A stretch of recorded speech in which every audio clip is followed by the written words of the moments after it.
Bonjour à tous, bienvenue pour ce deuxième jour du Forum de la province d'Europe des Assomptionnistes. Aujourd'hui, je vous emmène en voyage, mais d'abord le fil rouge de Robert Migliorini. On se croirait, disait mon camarade et ami Régis, au marché de Ouagadougou ou à Aix-en-Provence. Voilà, on se rencontre. C'est un forum, n'oubliez pas. Alors, qu'est-ce que c'est un forum? C'est plus qu'un chapitre provincial, mais moins qu'un synode ou un concile. Donc, on va essayer de savoir ensemble ce qu'est un forum. Moi, je sais moyennement, mais j'aurai une hypothèse tout à l'heure. D'abord, on va faire connaissance. Qui vient au forum pour la première fois? Vous vous levez. Qui vient en France pour la première fois? Debout. Qui vient à Lyon-Valpré pour la première fois? Alors, qu'est-ce que c'est un forum? Je disais, ça sera la question un peu que nous aurons à résoudre, parce que j'ai trouvé que c'était très flou. J'ai demandé aux uns et aux autres, pourquoi un forum? Qu'est-ce qu'on fait dans un forum? Bon, on essaiera d'éclaircir ça. Donc, je disais au début, plus qu'un chapitre provincial, en nombre, c'est à peu près une cinquantaine, un chapitre provincial pour la France et l'Europe, et moins qu'un synode ou un concile. Alors, qu'est-ce que c'est? Finalement, c'est en lisant une revue très sérieuse, auquel certains d'entre nous sont peut-être abonnés, Philosophie Magazine, que j'ai trouvé un début de réponse. C'est à partir d'une question. Pense-t-on mieux seul ou à plusieurs? Pense-t-on mieux seul ou à plusieurs? Nous avons la réponse.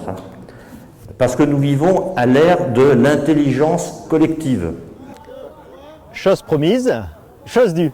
Je vous emmène tout de suite en Asie pour découvrir la réalité assomptionniste au Vietnam. C'est parti! Les jeunes vietnamiens sont venus en France et après un moment, la province a réfléchi le retour des frères qui étaient formés en France pour c'est quelque chose au Vietnam.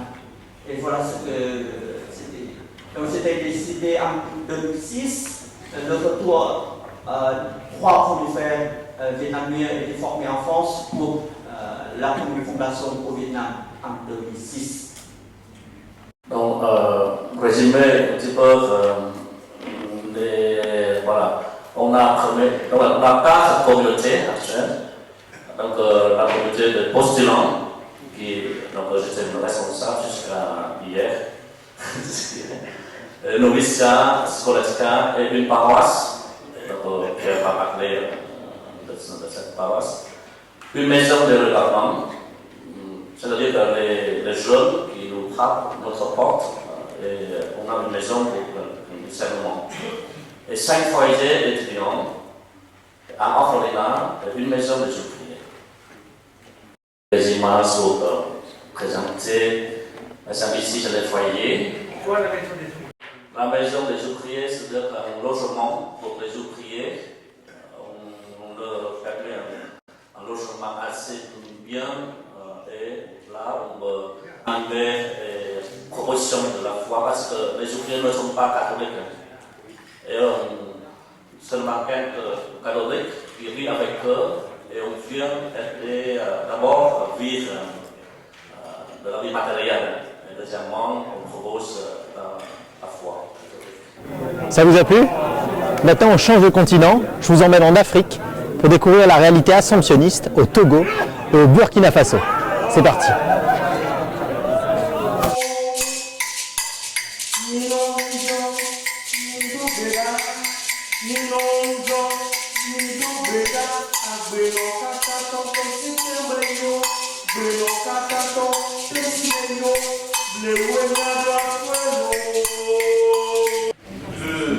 Le réjouis est le réseau des jeunes pour la fraternité interreligieuse, un réseau qui s'est mis en place par lui. Étant envoyé dans les lycées par l'évêque pour s'occuper des élèves catholiques, on s'est buté à une difficulté. Parce que tellement l'apostolat portait ses fruits, que les élèves musulmans se sont dit, les chrétiens catholiques ne seront pas les seuls à bénéficier des avantages de ces pères assomptionnistes. Alors, du coup, ils ont commencé tout doucement à venir au centre du Frère Saint-Augustin, rencontrer des pères pour l'accompagnement spirituel. Des prêtres catholiques qui accompagnent les musulmans. C'est comme ça que cela s'est fait.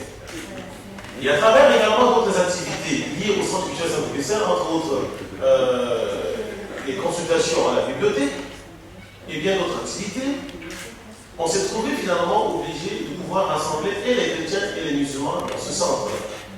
C'est comme ça que finalement le réseau s'est mis en place. Dans le cadre de la pastorale vocationnelle, les religieux et religieuses ont un créneau pour faire des émissions à Télé Maria sur la vie religieuse, et c'est un assomptionniste qui a pris ça en charge depuis 2 ans, qui menait ces émissions, qui allait chercher les intervenants, qui organisait tout. C'est Bernard, Yves prend le relais, et donc c'est quand même nous qui sommes assez moteurs pour des émissions sur la vie consacrée à Télé Maria, qui est la télévision diocésaine.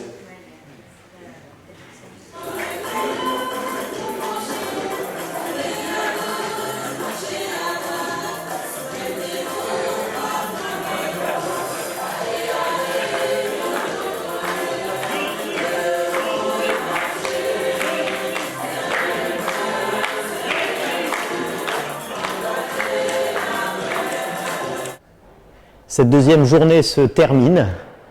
Vous pouvez toujours nous suivre sur notre site assomption.org, sur notre page Facebook, et on se retrouve demain pour la 3e journée.